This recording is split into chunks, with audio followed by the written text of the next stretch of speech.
بسم اللہ الرحمن الرحیم۔ السلام علیکم۔ کیا آپ دین اسلام کے متعلق یہ اہم حقائق جانتے ہیں کہ قرآن مجید کے ایسے کون سے الفاظ ہیں جن کا مطلب اللہ تعالیٰ کے سوا کسی کو نہیں معلوم؟ اللہ کے عرش پر موجود لوح محفوظ کیا ہے؟ آپ جانتے ہیں قرآن کریم کی ایک ایک آیت اور ایک ایک لفظ کی تفسیر ہر مسلمان کر سکتا ہے، لیکن قرآن کریم کے اندر کچھ الفاظ ایسے ہیں جن کا مطلب نہ آج تک کسی کو پتہ ہے اور نہ قیامت تک کسی کو پتہ ہوگا۔ یہاں تک کہ رسول اللہ صلی اللہ علیہ وآلہ وسلم بھی ان الفاظ کا مطلب صحابہ کرام اجمعین کو نہیں بتایا۔ یہ راز رکھا گیا ہے، اس کے پیچھے بہت بڑی حکمت ہے۔ ان الفاظ کو حروف مقطعات لوح قرآنی کہتے ہیں۔ آپ نے اکثر لوگوں کو گھروں میں فریم کروا کر یا تعویذ کروا کر برکت کے لیے لٹکائے ہوئے دیکھا ہوگا۔ یہ الفاظ اللہ اور اس کے رسول صلی اللہ علیہ وآلہ وسلم کے درمیان ایک گولڈ ورڈنگ ہے۔ اس کا مطلب امت کو نہیں بتایا گیا، جبکہ بعض علماء کرام یہ اندازہ لگاتے ہیں قیامت کے دن حضرت محمد صلی اللہ علیہ وآلہ وسلم کی امت کے لیے خوشخبریاں چھپی ہوئی ہیں، جبکہ قیامت کے دن کام آئیں گی۔ لیکن اگر ان کو دنیا کے اندر ہی بتا دیا جاتا تو شاید لوگ آخرت کے لیے اتنی محنت نہ کرتے جتنی کہ آج جہنم اور اللہ کے خوف سے کرتے ہیں۔ جبکہ آپ کو بتایا گیا ہے کہ علماء کرام کے اندازے اور فقہا کرام اور اس کے لیے الگ الگ مطلب نکالنے کی کوشش کرتے ہیں۔ یہ غلط ہے، ٹھیک نہیں ہے۔ کوئی بھی شخص قیامت سے پہلے ان کا مطلب نہیں سمجھ سکتا۔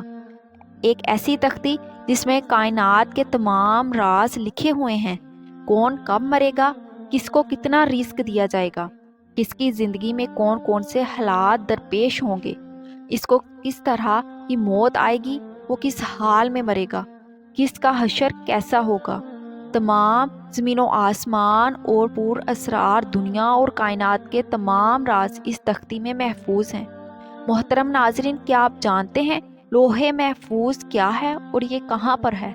اللہ تعالیٰ نے لوح محفوظ کو کس طرح پیدا کیا، اس کی شکل و صورت کیسی ہے اور اس کو کس چیز سے بنایا گیا ہے؟ وہ لوح محفوظ کے اندر اس کائنات کے کون کون سے راز تحریر کیے ہوئے ہیں، اور جب اللہ تعالیٰ کسی کام کرنے کا ارادہ فرماتا ہے اس کام کو کس طرح سر انجام دیا جاتا ہے۔ وہ لوح محفوظ پر اللہ تبارک و تعالیٰ نے کس فرشتے کی ڈیوٹی لگائی ہوئی ہے اور کس طرح لوگوں کی لوح محفوظ میں لکھی ہوئی تقدیر بدلی جا سکتی ہے۔ محترم ناظرین، ان تمام سوالات کے جوابات قرآن اور احادیث کی روشنی میں اس ویڈیو میں ہم آپ کو بتائیں گے، لہٰذا آپ سے گزارش ہے کہ ویڈیو کو اینڈ تک ضرور دیکھیے گا۔ اگر آپ چینل پر نیو ہیں تو چینل کو ضرور سبسکرائب کر لیں۔ محترم ناظرین، اللہ تعالیٰ کی وحدانیت اور اللہ تعالیٰ کے تمام رسولوں پر ایمان لانا ضروری ہے۔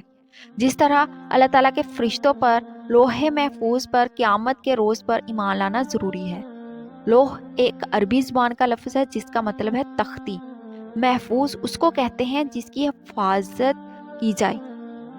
محترم ناظرین، اللہ تعالیٰ نے زمین و آسمان کو تخلیق کرنے سے پہلے 50,000 سال پہلے لوح محفوظ کو تخلیق فرمایا۔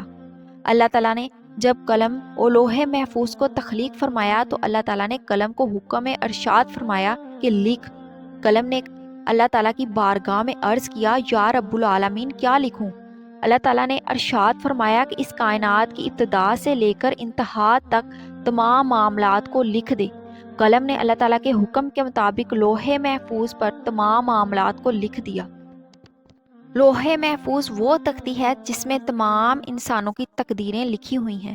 اس کائنات کی تخلیق سے لے کر یہ اس کائنات کے فنا ہونے تک ہر چیز لکھی ہوئی ہے۔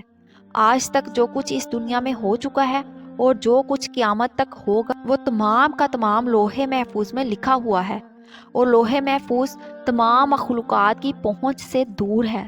کوئی بھی انسان یا شیطان اس تک نہیں پہنچ سکتا، جیسا کہ بخاری شریف کی حدیث ہے کہ حضور صلی اللہ علیہ وآلہ وسلم نے ارشاد فرمایا کہ اللہ تعالیٰ نے لوح محفوظ میں ہر چیز لکھ دی اور آسمان و زمین کو پیدا فرما دیا، اور قرآن پاک کے بہت سے مقامات میں لوح محفوظ کا ذکر ملتا ہے۔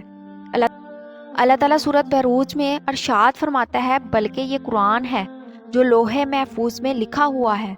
قرآن پاک کی اس آیت کریمہ سے پتہ چلا کہ قرآن پاک لوح محفوظ کی تختی پر لکھا ہوا ہے، اور ہمارے پاس جو قرآن پاک موجود ہے وہی قرآن پاک ہے جو لوح محفوظ میں لکھا ہوا ہے۔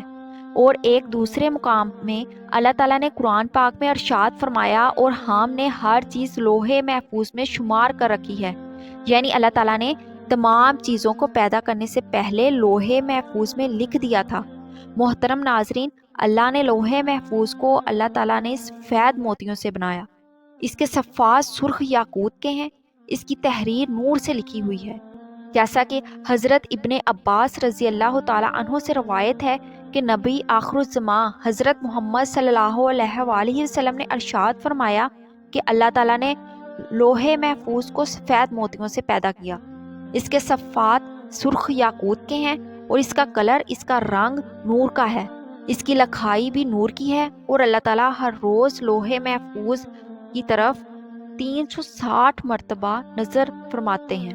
چنانچہ اللہ تعالیٰ جس چیز کو پیدا کرتا ہے، کسی چیز کو تخلیق کرتا ہے، کسی کو زندگی دیتا ہے، کسی کو موت دیتا ہے، کسی کو عزت سے نوازتا ہے تو کسی کو ذلت میں ڈال دیتا ہے، اور اللہ تبارک و تعالیٰ جو چاہتا ہے وہ عطا کرتا ہے۔ محترم ناظرین، روایات میں آتا ہے لوح محفوظ کی لمبائی زمین و آسمان کے برابر ہے، چوڑائی مشرق سے مغرب کے برابر ہے۔ لوح محفوظ عرش کے دائیں جانب ہے اور عرش کے ساتھ لٹکی ہوئی ہے۔ حضرت ابن عباس رضی اللہ تعالیٰ عنہ بیان فرماتے ہیں، لوح محفوظ کے سینے پر بطور ٹائٹل یہ الفاظ لکھے ہوئے ہیں کہ اللہ کے علاوہ کوئی عبادت کے لائق نہیں، اور اس کا دین اسلام ہے، اور محمد صلی اللہ علیہ وآلہ وسلم اس کے بندے اور رسول ہیں۔ لہٰذا جو بھی اللہ تعالیٰ پر ایمان لائے گا اور اس کے وعدوں کو سچا جانے گا اور اس کے رسولوں کی اتباع کرے گا تو اللہ تبارک و تعالیٰ اس کو جنت میں داخل کر دے گا۔ محترم ناظرین، اللہ تعالیٰ نے اپنے مقرر فرشتے حضرت اسرافیل کی ڈیوٹی لگائی ہے، جیسا کہ حضرت ابو سنان رضی اللہ تعالیٰ عنہ فرماتے ہیں، اللہ تبارک و تعالیٰ کے سب سے زیادہ قریب لوح محفوظ ہے جو عرش کے ساتھ لٹکی ہوئی ہے، اور جب اللہ تعالیٰ کسی شے کا ارادہ فرماتا ہے تو لوح محفوظ میں لکھ دیتا ہے، اور لوح محفوظ حضرت اسرافیل کے ماتھے کے ساتھ آ کر ٹکراتی ہے۔ حضرت اسرافیل علیہ السلام اللہ تبارک و تعالیٰ کی عظمت کی وجہ سے اسے اپنے سر کو جھکائے ہوئے ہیں اور اپنی نظروں کو نہیں اٹھاتے، اور جب لوح محفوظ کی تختی حضرت اسرافیل علیہ السلام کے ماتھے کے ساتھ آ کر ٹکراتی ہے تو حضرت اسرافیل علیہ السلام اس پر نظر کرتے ہیں، تو اس پر اللہ تعالیٰ کا حکم آسمان والوں کے لیے ہوتا ہے، تو حضرت اسرافیل علیہ السلام میکائیل علیہ السلام کے سپرد کر دیتے ہیں، اور اگر کوئی یہ حکم زمین والوں کے متعلق ہوتا ہے تو حضرت جبرائیل علیہ السلام کے سپرد کر دیتے ہیں۔ اور سب سے پہلے روز قیامت کے دن جس چیز کا حساب ہوگا وہ لوح محفوظ ہوگی۔ روز قیامت لوح محفوظ کو اللہ تعالیٰ حساب و کتاب کے لیے بلائے گا تو اس کے سب جوڑ کانپ رہے ہوں گے، تو اللہ تعالیٰ لوح محفوظ سے فرمائے گا کیا تو نے میرے حکم پہنچا دیے تھے؟ تو لوح محفوظ اللہ تعالیٰ کی بارگاہ میں عرض کرے گی، جی ہاں یا رب العالمین۔ تو کہا جائے گا کہ تیرے حق میں کون گواہی دے گا؟ تو وہ اللہ تعالیٰ کی بارگاہ میں عرض کرے گی، حضرت اسرافیل علیہ السلام۔ تو اس وقت حضرت اسرافیل علیہ السلام کو بلایا جائے گا۔ اس وقت حضرت اسرافیل علیہ السلام کے بھی جوڑ کانپ رہے ہوں گے، اور اللہ تعالیٰ حضرت اسرافیل علیہ السلام سے فرمائے گا، کیا تجھے لوح محفوظ نے تمام احکام پہنچا دیے تھے؟ تو حضرت اسرافیل علیہ السلام اللہ کی بارگاہ میں عرض کریں گے، جی ہاں یا رب العالمین۔ اس وقت لوح محفوظ کہے گی، سب تعریفیں اس اللہ کے لیے جس نے مجھے برے عذاب سے بچایا، اور پھر اس طرح حساب و کتاب کا سلسلہ شروع ہوتا رہے گا۔ محترم ناظرین، بات کرتے ہیں کہ تقدیر کو بدلا جا سکتا ہے۔ لوح محفوظ کی تقدیر دعاؤں کے ساتھ بدلی جا سکتی ہے۔ اس کے بارے میں روایات میں آتا ہے، تقدیر 3 قسم کی ہوتی ہے۔ پہلی تقدیر وہ ہوتی ہے جو عام انسانوں کے لیے دعاؤں کی وجہ سے اللہ تعالیٰ بدل دیتا ہے۔ دوسری تقدیر وہ ہوتی ہے جو اللہ تعالیٰ اپنے خاص بندوں یا اپنے انبیاء کرام علیہ السلام کی دعاؤں کی وجہ سے بدل دیتا ہے۔ ان 2 قسموں کی تقدیر کو بدلا جا سکتا ہے، لیکن تقدیر کی تیسری قسم وہ قسم ہے جو لوح محفوظ پر محفوظ ہے۔ اس تقدیر کو نہیں بدلا جا سکتا، حتیٰ کہ لوح محفوظ پر لکھی ہوئی تقدیر کو بدلنے کے لیے کوئی نبی بھی دعا کرنا چاہے تو اللہ تعالیٰ اس نبی کو بھی روک دیتا ہے۔ محترم ناظرین، اس سے معلوم ہوا کہ لوح محفوظ پر جو کچھ لکھا ہوا ہے کسی قسم کی کوئی تبدیلی نہیں ہو سکتی۔ لوح محفوظ پر لکھی ہوئی تقدیر کو کسی بھی طرح بدلا نہیں جا سکتا۔ البتہ کچھ تقدیریں ایسی ہوتی ہیں جس کو اللہ تعالیٰ نے ضعیفوں کی شکل میں فرشتوں کو عطا فرماتا ہے۔ وہ تقدیر اللہ تعالیٰ کے نیک بندوں، اولیاء کرام علیہ السلام اور اللہ تعالیٰ کے انبیاء کرام کی دعاؤں سے تبدیل ہو جاتی ہے۔